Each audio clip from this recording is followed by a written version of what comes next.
In this video, we're going to look at how you can use a Blackmagic Decklink card inside an external Thunderbolt enclosure with ProPresenter to send professional video content to your video switcher, including true alpha keyed output. For this demo, we'll be using a Decklink Duo 2, but note this workflow applies to other Decklink cards as well. Before we get into the process, let's cover why you'd want a card like this in the first place. There are several benefits that make Blackmagic Decklink cards worth considering for your production setup. The first is native SDI connectivity. SDI is the professional video standard you'll find on most video switchers and broadcast equipment. Unlike HDMI, SDI cables can run over long distances without signal degradation, making it a much more reliable choice in larger production environments. The second benefit is multi-channel audio. SDI can carry up to 16 channels of audio per connection, which gives you far more flexibility than a standard HDMI output via the Blackmagic hardware we are discussing. Third, most Decklink cards support both inputs and outputs. Depending on the model, you can use any combination of connections as either inputs or outputs. For example, the Duo 2 supports 4 and the Quad 2 supports 8. There are also 4K and 8K variants if your production requires higher resolutions or more channels. But the biggest reason to use a Decklink card with ProPresenter is key and fill output. True alpha keying requires two separate signals, a fill signal and a key signal. These get combined inside your video switcher to produce transparency. A single HDMI or SDI connection can't carry both signals at once. Decklink cards are specifically designed to generate those two signals simultaneously, making them the best options for this configuration. One important note, this is not a dedicated graphics card. It works alongside your computer's existing GPU to handle inputs and outputs, but it does not replace it. Now, let's look at how the card is physically set up inside an external Thunderbolt enclosure. You can find both the enclosures and the Decklink cards in the Renewed Vision store. When you look at the back of the enclosure, you'll see the SDI connectors, but they're not labeled. To identify which connector is which, open the enclosure. Inside, you'll see a compact PCIe board with a cooling fan installed into the PCI slot of the enclosure. Look closely at each connector. You'll notice that one connector does not have a chip next to it. That's your reference connector. The remaining four are your SDI connectors. A simple tip, if you have a label maker, I would label these, but if not, you can cover the reference connector with a small piece of tape so it's easy to identify. Now here's something important to understand about how the SDI connectors map to video channels. The Decklink Duo 2 uses paired connections by default, designed for workflows like key and fill. The connector order might seem a little counterintuitive at first, so here's the layout.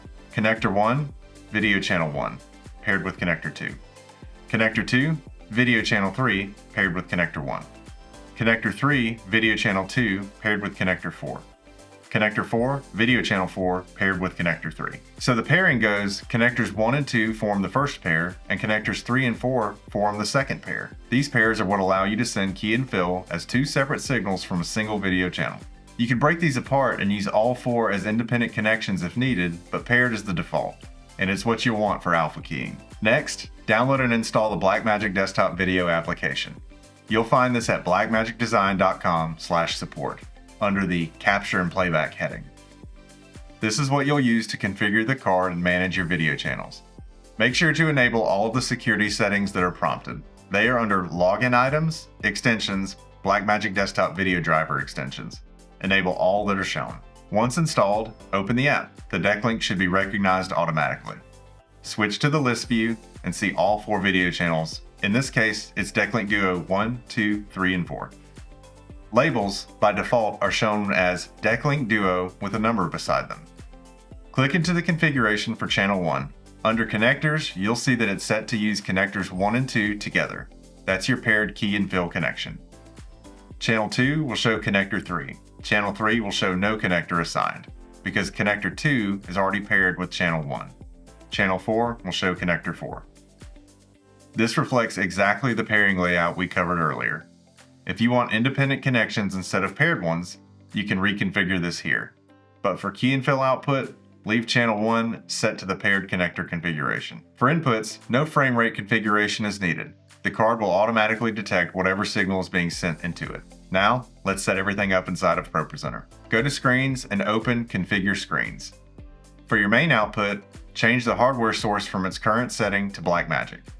When you hover over Blackmagic, you'll see a list of available video channels. select Decklink Duo 1 and set the resolution and frame rate to match your video switcher. For example, 1080i 5994.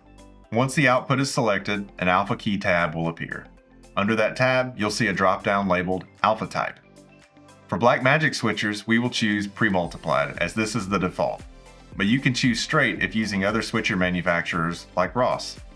There is another option here for internal key, but for most cases, you'll select external. For more information about Alpha Key types, check out the dedicated tutorial in this playlist. Next, set this to an external key. This will allow you to send two separate signals to a video switcher to handle the key from the two signals we are sending to the switcher. This tells the Decklink card to generate a separate key signal alongside the fill signal for that output. This only works correctly if video channel 1 is configured to use paired connectors 1 and 2 in the Blackmagic Desktop video app. If that pairing isn't set up, the key and fill won't work as expected.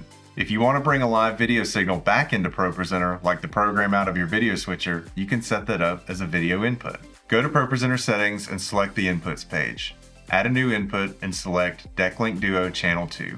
The resolution and frame rate will find itself automatically. With that configured, your switcher's output feed is now available inside of ProPresenter as a live video source. This is useful for monitoring purposes. For example, you can set up a stage display layout that shows a full screen preview of the live program feed, so you can see your keyed graphics composited over the live camera in real time. Now, let's walk through what the key and fill signals actually look like.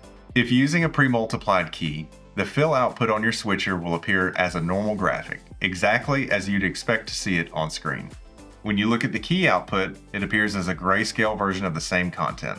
White areas indicate fully opaque content, black areas indicate full transparency, gray areas represent partial transparency. Together, the switcher uses those two signals to composite your ProPresenter graphics over your camera feed with accurate alpha transparency, including semi-transparent elements that a standard single cable setup can't reproduce. Now, let's look at our switcher. We'll be using an ATEM as our example, though similar settings apply to most professional switchers. We need to configure a downstream key. Set the fill source to your fill input and the key source to your key input.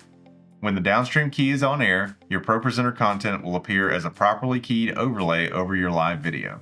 To wrap this up, using a Blackmagic Decklink card inside an external Thunderbolt enclosure gives you a professional, flexible video I/O solution for ProPresenter.